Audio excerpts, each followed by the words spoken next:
বন্ধু, আপনি কি জীবনে আপনার সাফল্যের পথে এমন কিছু সমস্যার সম্মুখীন হচ্ছেন যা আপনার সাফল্যে বাধার সৃষ্টি করছে? হতে পারে আপনি চাকরিজীবী কিংবা ব্যবসায়ী, না হয় ছাত্র। একজন ব্যক্তির জীবনে সাফল্যের পথে যদি অনেক সমস্যা বা ঝামেলা হয়, তাহলে আজকের আমাদের এই ভিডিওটি শুধু আপনারই জন্য। নমস্কার বন্ধুরা, আমাদের এই চ্যানেলে নতুন একটি ভিডিওতে আপনাদেরকে স্বাগত।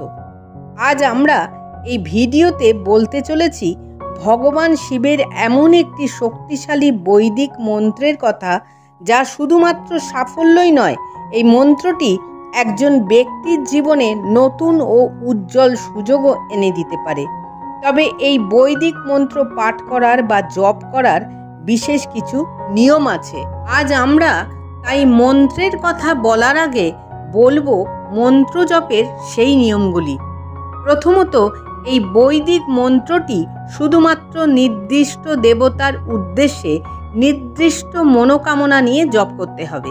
দ্বিতীয়ত, জপ করার সময় কোনো নেতিবাচক চিন্তা করা চলবে না এবং ভালো উদ্দেশ্য নিয়েই জপটি করতে হবে।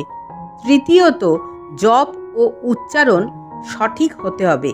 চতুর্থত, মাঝখান থেকে জপ ছেড়ে দেওয়া চলবে না, তাই হাতে সময় নিয়ে আরামদায়ক আসনে বসে জপটি করতে হবে।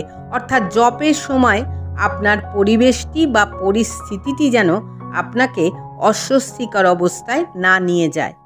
পঞ্চমত, জপের গণনা ঠিক রাখার জন্য জপমালা ব্যবহার করতে পারেন।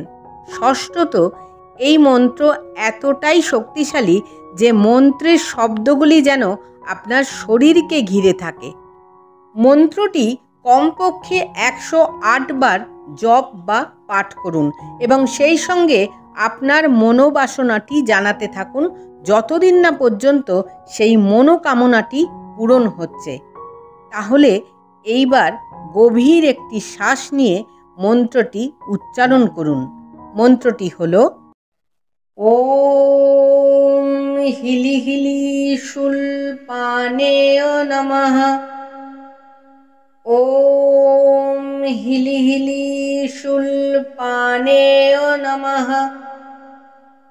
ওম হিলি হিলি শূলপাণেয় নমঃ।